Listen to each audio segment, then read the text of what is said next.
بچپنا کسی کا باقی نہیں رہتا. بچپنا دھیرے دھیرے جوانی تک پہنچا دیتا ہے اور جوانی بڑھاپے تک پہنچا دیتی ہے.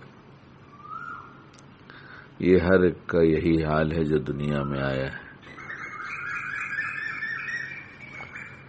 جب بہت چھوٹا سا ہوتا ہے تو اپنی ضرورتوں کو پورا کرنے کے لیے صرف روتا ہے. اس کے پاس الفاظ نہیں ہے، اس کے پاس بولنے کی صلاحیت نہیں ہے، لیکن اپنی ضرورتوں کو پورا کرنے کے لیے رونے والی بات اسے پتا ہے کہ میں روؤں گا تو یہ میرا رونا جو ہے یہی سوال ہے، یہی مانگنا ہے، یہی دعا ہے، جو کچھ ہے یہی ہے اور میری ضرورتیں اسی سے پوری ہوتی ہیں. اور ان ضرورتوں کو پورا کرنے والی میری ماں ہے.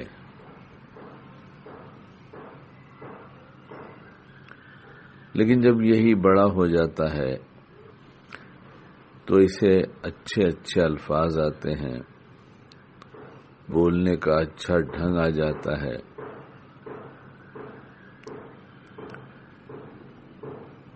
ادب کے دائرے میں اچھے الفاظ کے ساتھ ایسی گفتگو جو لوگوں کو موہ لیتی ہے،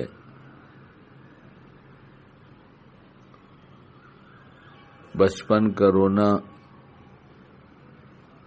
ماں کی محبت کو متوجہ کرتا تھا اور یہ اچھی گفتگو لوگوں کو اپنی طرف متوجہ کرنے کے لیے ہوتی ہے یا اپنی ضرورتیں پوری کرنے کے لیے ہوتی ہیں. اب اس کا دنیا میں مخلوق سے گہرا تعلق ہو گیا. پہلے صرف ماں سے ایک گہرا تعلق تھا، اب ماں کے علاوہ بہتوں سے ہو گیا.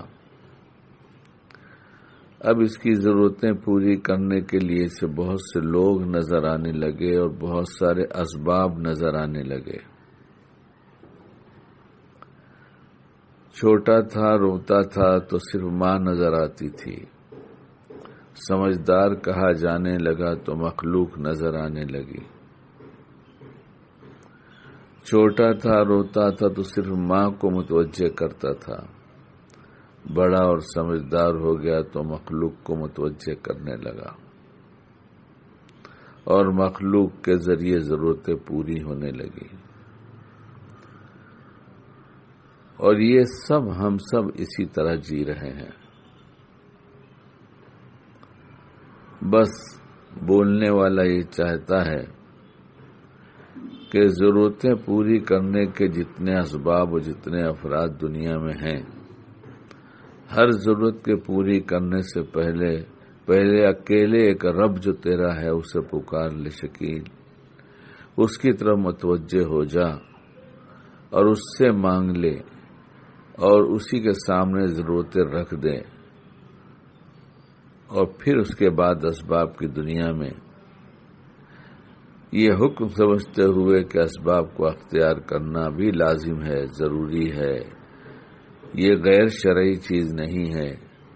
لیکن ہم شاید، اور دوسرے کو تو نہیں جانتے، ہم اپنے کو جانتے ہیں، شاید ہمیں اللہ بعد میں یاد آتا ہے اور لوگ پہلے یاد آتے ہیں. حضرت نبی کریم صلی اللہ علیہ وسلم نے ہمیں دعا مانگنے کے لیے، اپنی ضرورتیں پوری کرنے کے لیے جو باتیں فرمائی ہیں کہ جوتی کا تسمہ ٹوٹ جائے تو اتنی چھوٹی چیز بھی اپنے رب سے مانگو. منشا تو یہی ہے کہ سب سے بڑی اور سب سے چھوٹی جو بھی ضرورت ہو اسے صرف اللہ پورا کرتا ہے، اس کے چاہے بغیر نہیں ہو سکتی. اس لیے پہلے ادھر متوجہ ہو جاؤ، پھر اسباب اختیار کر لو. انشاءاللہ سہولتوں کے ساتھ پوری ہوگی تمام ضرورتیں، سہولتوں کے ساتھ.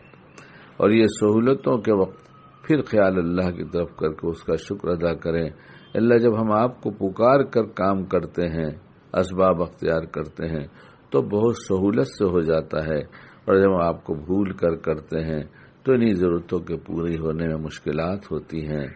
اے اللہ پاک، ہمیں تو ہر موقع پر آپ کی طرف پہلے آپ کی طرف متوجہ ہونا اور بعد میں مخلوق کی طرف متوجہ ہونا، اور بھروسہ یہ رکھنا آپ کو پکارنے کے بعد کہ آپ ہی ضرورت پوری کرنے والے ہیں. اور جب ہو جائے پوری تو مخلوق کا بھی شکر ادا کرنا چاہیے اور اللہ کی بھی تعریف کرنا چاہیے. اللہ ہمیں اس دنیا میں رہتے ہوئے عبرت کی نگاہوں سے ہر چیز کو دیکھنے، سمجھنے اور اس وقت کیا سوچا جائے جس سے اللہ کی قربت اور معیت میں اضافہ ہوگا، اس کی توفیق عطا فرما دے، وہ سوچ عطا فرما دے.